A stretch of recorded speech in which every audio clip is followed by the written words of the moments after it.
I don't necessarily mean to offend the females in these pictures, but this female right here is your typical Satanist.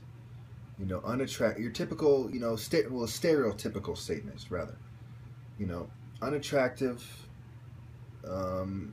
white makeup, black, you know, lipstick and fucking, you know, matching black all over the place, and upside down pentagram earrings. So they'll do things with earrings. They'll have rings, lip rings, and usually a lot of times they'll have the double nose ring, and she has, you know, extra rings, cheek rings, and so on and so forth. Typical Satanist.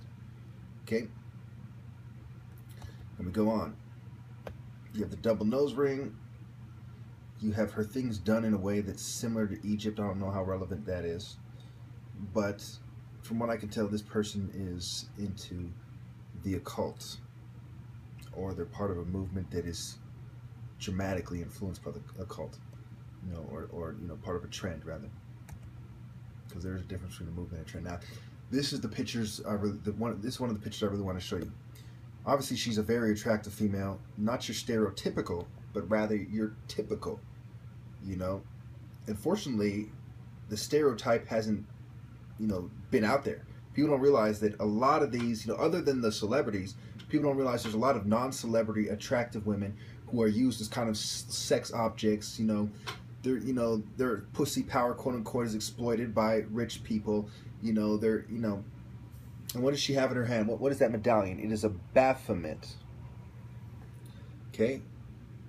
So all these people who think that, oh, it's just a conspiracy theory, you're like, you know, I've lived my life. I've known for a long time that the baphomet was not a joke or a crazy conspiracy theory. I've known for a long time that it is real, that there are people that represent that. Does she look like she's joking around? She's not joking around. And look at her eyes, her eyelashes, just like the other girl's eyelashes, okay? And then there's another one. This is the same one. See, her name's V, right? A very, you know, Baphomet. You have the catechist symbol, okay? For the most part, not a complete catechist. The snakes without the winged staff, you know, and that again is another occult symbol. Anyone who says it's not is a fucking dumbass. You know, as above, so below, and you know, blah blah blah. You know, the cross-legged kind of sitting. You know, the cross-legged you see in Skull and Bone and all that stuff. You know, the certain ways they sit is very occultic. You know, people who don't know that, I don't want to waste my time with it. They're fucking stupid. Anyway, now see how it's witchcraft and it's the occult and it's Satanism. See, now you will be presented with all the blah blah blah. You know, Necronomicon, and they talk about summoning and sigils and so on and so forth. Now look at her her default picture. Okay. I mean, see how she's trying to sell this idea. She is basically a Satanist, a satanic feminist. A lot of you aren't going to understand why that is or why I say that. You're going to say, what makes you think she's a feminist or stupid shit like that? Trust me, I've been doing this a long fucking time. She's your typical satanic feminist into witchcraft. There are a whole lot of them.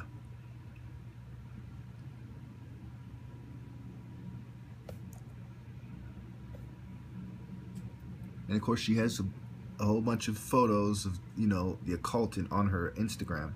And what does she say? Dark humor. First of all, you see this moon symbol, okay? That's the symbol of feminism, okay? That is one of many, you know, one way of using the occult is feminism. The witch's Sabbath and so on, you know? The moon goddess and so on, okay? Dark humor, witchy, artsy, quirky, poetry, nature walks, philosophy, young single mom, career in school, horror, mangas, excuse me, probably menages too, but we won't get into that. Romantic, oh really, a fucking romantic, we'll leave that one alone. Black coffee with 4 sugars, lipstick. Looking for a real connection, blah, blah, blah, blah, blah, blah, blah. Satanic, fucking materialistic, fucking feminist. Trust me, I've been doing this for a long time. I've been looking into people and sociology. At one point, I did an interview with fucking, like, I forgot what it was like 3,000 fucking women or something. You know, I've been doing this for a long time, okay? Trust me, the typical woman is a fucking idiot. The typical occultist is a piece of shit. The typical feminist is a scumbag heavily influenced by the occult, and anyone who doesn't get that is wasting my fucking time. Thank you. So everything is everything, you know.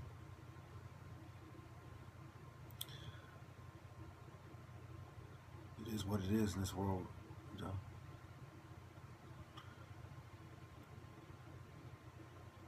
The real warriors fight against the system. Everyone else is everyone else, you know.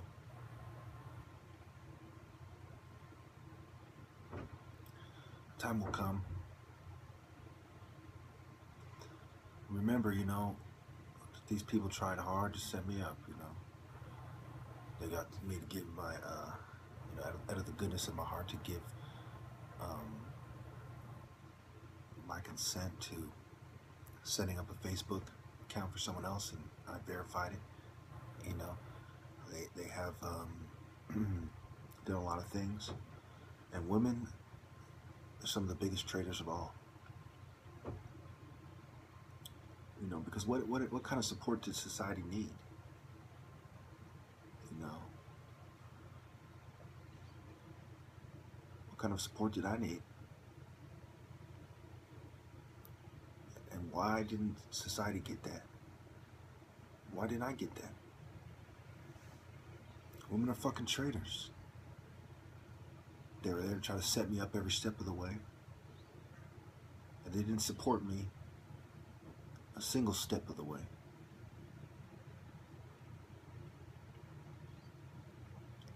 How the fuck you think I'm supposed to feel about it? You know? I've proven things beyond any doubt. I talk about covert medication and how it's immoral, how it's wrong, how it's unlawful. You know? I mean, I've went out of my way to thoroughly explain whatever happens from here on out, you know, doesn't require any more explaining. I don't think I could have, but I could have possibly explained more, but, you know, you have to cap it sometime. So here in the last days, you know, all these lowly dogs, they don't know nothing about nothing. You know? I'm a 408 motherfucker, you know? It's where I live. Santa Clara County. That's how it is, Northern California.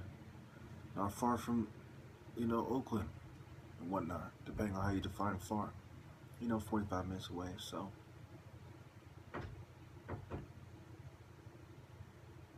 So why, you know, why didn't women treat me fairly? Even, you know, women in the town, you know, they didn't stand by me. They stood by controlled opposition. They stood by secret society house niggas. They stood by rich old sickly men, bisexual Nancy boys and gay bobs and secret societies. You know, I'm alone on every fucking holiday. I'm alone on my birthday, you know. Where were women for, you know, to help me with my normalcy? You know, how much more calm would my videos have been if women had been there for me? How much more normal would I have seemed? And they did everything to try to make me seem weird. They even had my mom mess up the sewing on my martial arts shirts, you know, messing up the laundry and, you know, and so on and so forth, doing little bitch shit, you know, sabotaging my laundry. Little bleach stains, little, you know, so on and so forth, little stains. Sabotaging my haircuts, you know, the Northerners, you know, and the barbershops. You know, people didn't really stand with me.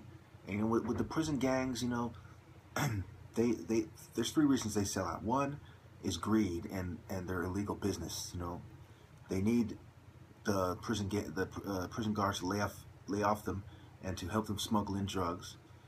You know, also that they're in secret societies too, helping to bring in the New World Order. You know, also they don't want the prison guards to give them a hard time. You know, to use the technology and so on and so forth on it. So, you know, everybody sells out except for me.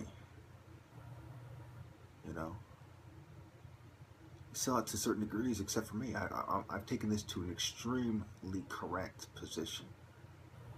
You know, I have the moral high ground. God is on my side. God has made me a beautiful person. I'm not going to ruin that, you know,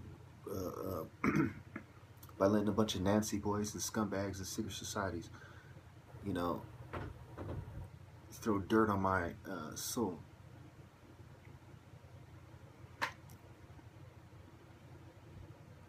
You know, I mean, people who think they're revolutionaries are controlled, you know, they're not revolutionaries. People who think they're gangsters, you know, you might be a gangster, but what does it truly mean to be a gangster?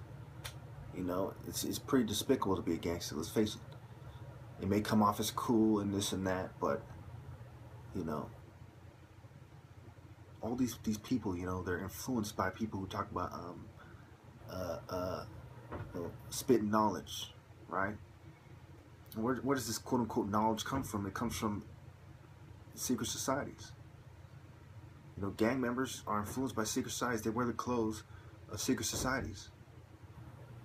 You know, and you'll see hints of that. You'll see me wearing a hat once in a while. You'll see me wearing, you know, little things like that because I was indoctrinated, like many people, with the ideologies of secret societies.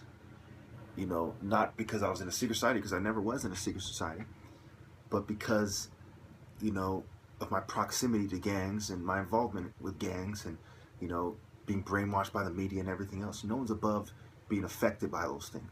But how much do you let those things affect you? You know? Do you sell your soul? Do you act like, you know, do you do the government's dirty work? Do you do the secret society's dirty work for them? Do you do what the secret societies want them to do, want you to do? How much are you affected by these things? You know, in the book, oh, I put it here. Hold on.